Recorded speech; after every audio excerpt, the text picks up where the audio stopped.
Now it's time to play chord back up in a fun way. Hey folks, Jason here. Welcome to FiddleHed, where we make learning the fiddle fun and easy. Today I'm going to show you some ways to make your chord backup sound more expressive and interesting, and so that instead of just kind of going through the motions and looking at your chord charts and trying to make sense of it and furrowing your eyebrows because you're just thinking about it so hard, I want to try to give you some ways to make it sound more musical and make it flow a little bit. So the three big ideas I'll present are adding slides to chords, adding passing notes, and then changing the register you played in or changing the voicing.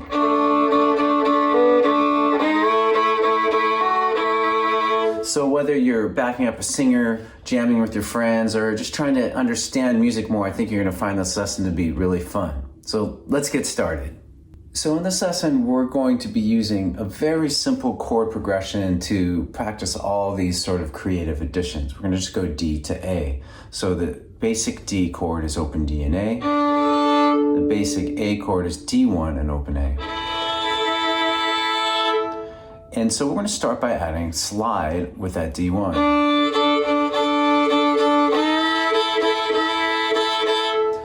So just in case you're a beginner and you haven't really done slides before, or even if you have, I recommend starting with single notes on that slide.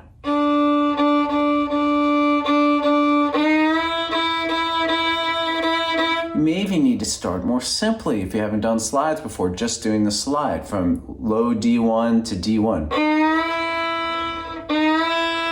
Then work your way back to that hoedown pattern, long, short, short, long, short, short.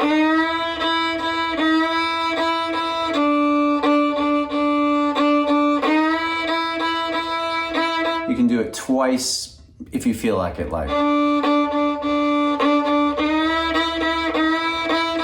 And slides are a deep subject. There's a lot you can learn, but in short, you can do big greasy slides or short little slides.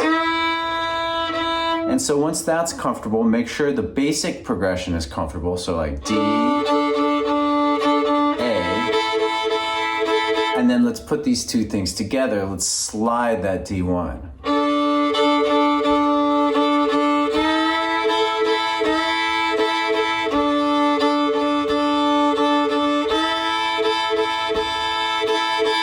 Cool, so one last little variation you could do, you could start the slide a little earlier and make it a little bit more rhythmic, like.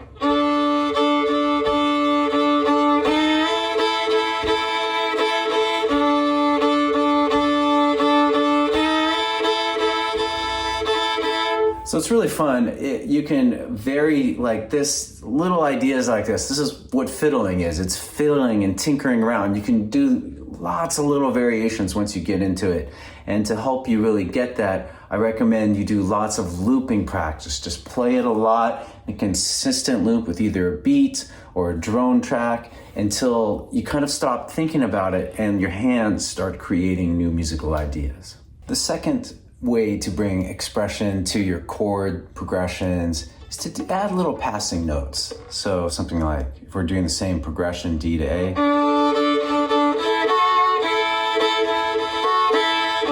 it's just a subtle thing, but it starts to give it a little bit more flow and musicality. And so unfortunately, there's not a formulaic, easy way to just do this every time.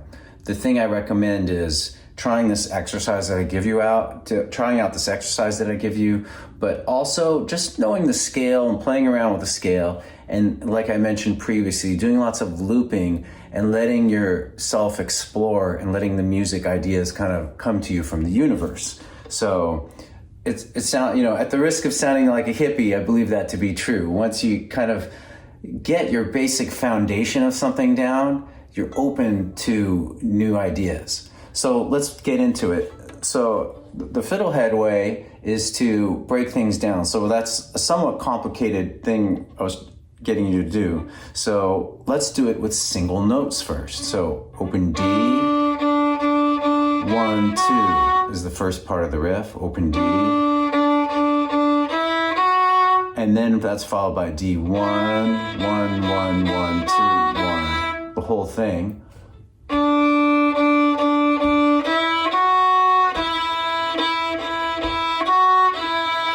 And now we simply add the open A. I shouldn't say simply because this may be really hard for you, and I totally get it. But if it is, then try to continue breaking it down. We'll talk about that more in a minute. But if it is hard, you may want to just do the single riff and then do just the double stops. And then start trying to bring them together. So now let's bring it together, assuming you've practiced them separately, practiced the chords and the melody separately. Let's do 1, 2, ready, go. Again.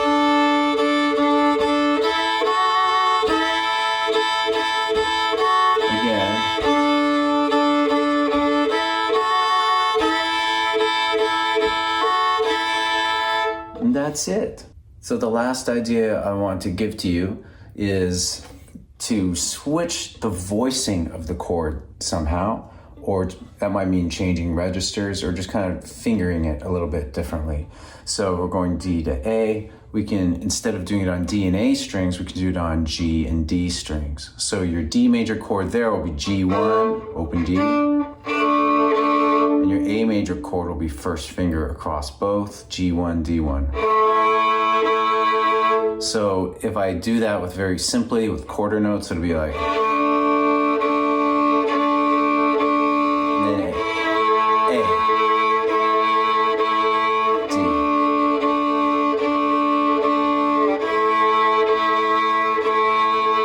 And then I can kind of use some of the ideas that we already did to embellish and make this sound a little bit more interesting. We can use the hoedown. We can use slides.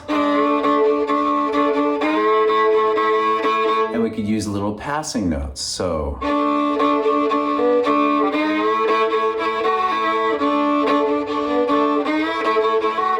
there, if I break that into single notes, just so you can hear what I'm doing on G and D strings, is G1, 1, 1, 1, 2, 1, D1, 1, 1, 1, 2, 1.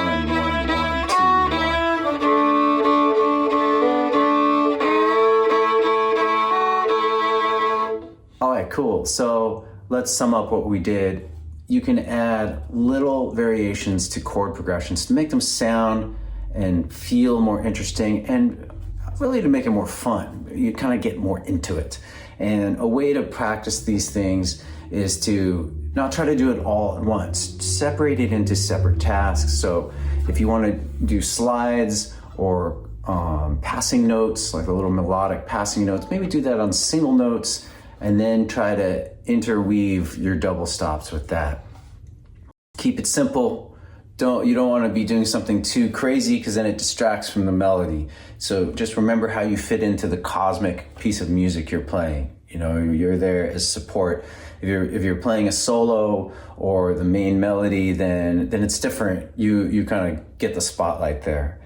The last thing, two more things I want to say. One is that if you want to get good at this chord backup or anything, it's pretty simple. Just practice it for about 5 minutes a day, at least 5 minutes a day for a few weeks, maybe a month, and really allow yourself to go somewhere with it. You'll really earn compound interest on your practice if you stay with it. You may have to let it go. At some point, you let things go and then you return to them. It's like an eternal cycle. The last thing I wanted to say is that I made a chord chart for you. It's what I consider to be 5 essential chord shapes, and I will link to that in the description below. And so I hope you can get that and really start to play, jam with your friends, and have tons of fun with music for the rest of your career. Okay, thanks for watching. Thanks for hanging out with me. See ya. Go to FiddleHed.com for a progressive, step-by-step course outline, color-coded tabs, play-along tracks, sheet music, and much more. Thanks for watching the videography. Excellent. And don't forget to subscribe. Thanks.